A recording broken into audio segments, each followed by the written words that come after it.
Je me rappelle que j'ai commencé à m'intéresser au monde vers 63. En 65, Dans cette vidéo, tu vas découvrir pourquoi la mort de Brigitte Bardot n'est pas juste un fait divers, mais le symbole brutal d'une France qui s'éteint. En quelques minutes, on va te montrer ce que ça raconte vraiment. Le soft power d'hier, le charme français, Delon, De Gaulle, Tabarly, et ce basculement silencieux vers une autre époque. Et surtout, tu vas comprendre comment une icône, adulée puis contestée, a fini par incarner nos contradictions. Liberté, politique, scandale et nostalgie. Si toi aussi tu as déjà eu l'impression qu'on t'a volé un pays sans te prévenir, reste jusqu'au bout. je savais déjà que j'étais dans ce monde-là, quoi, français, machin. Et à l'époque, il y avait le général de Gaulle, le paquebot France, le projet du Concorde, et nous avions, je le rappelle, le plus bel homme du monde qui s'appelait Alain Delon, et la plus belle femme du monde, même si c'est subjectif, qui s'appelait Brigitte Bardot. On avait une puissance de soft power culturel, le charme français. Rappelez-vous quand le couple Kennedy avec la Madame Kennedy, première dame, qui parle couramment français, qui s'appelle Bouvier, je crois, enfin, qui est d'origine française, et que le président américain est fier d'avoir une femme qui maîtrise, qui parle français et qui a des origines françaises, parce que la France signifie la grande nation et le classicisme français, et ça se passe à Versailles.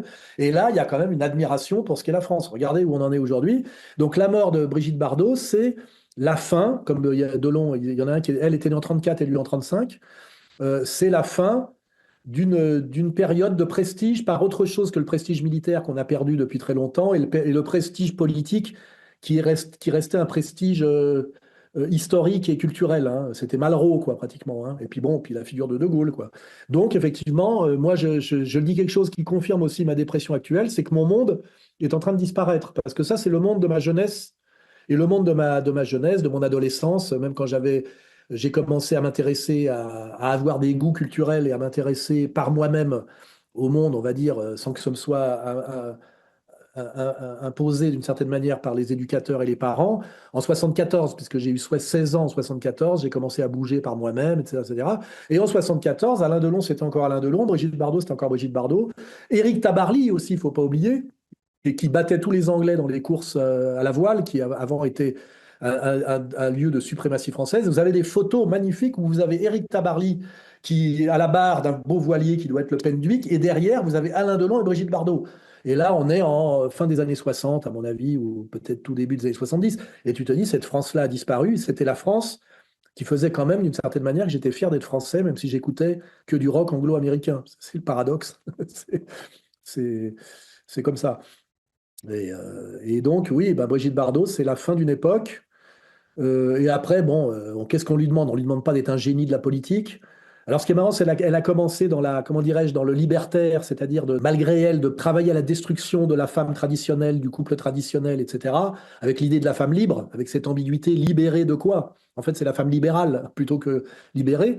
Mais elle-même, à la fin, a fait un parcours de conscience qui l'a amenée, en fait, à se retrouver très proche du Front National et aussi à s'éloigner des hommes pour s'intéresser aux animaux. Donc, c'est quand même un personnage important qui a signifié quelque chose symboliquement. Voilà, c'est un.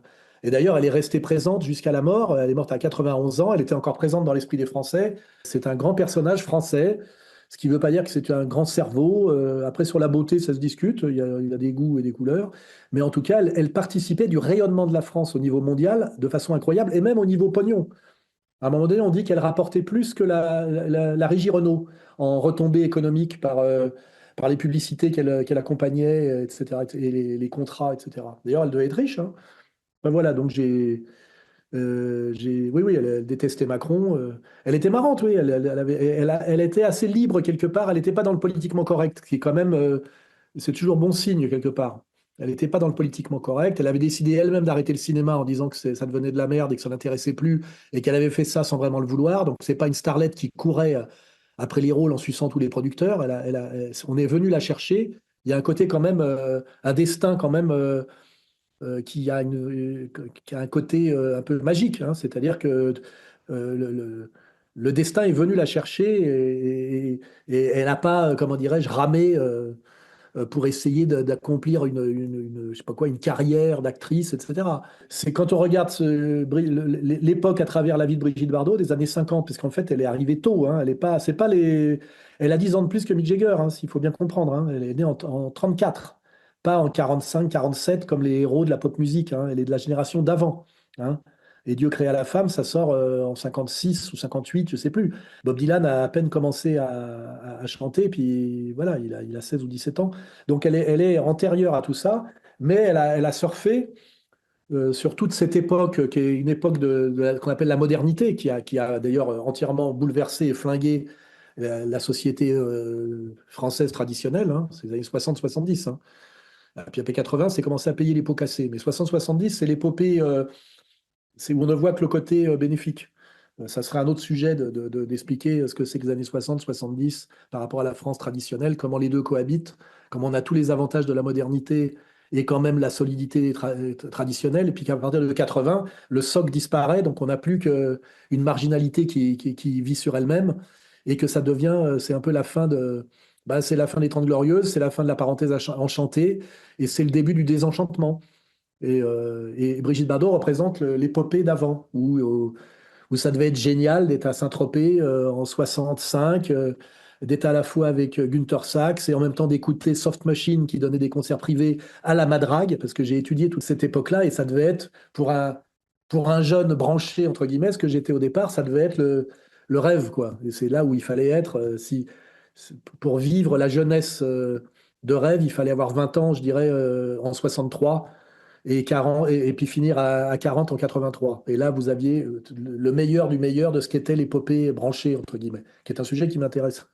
En fait, ces gens-là se sont côtoyés dans la jet set, dans la fête, dans la mondanité, dans le spectacle, etc.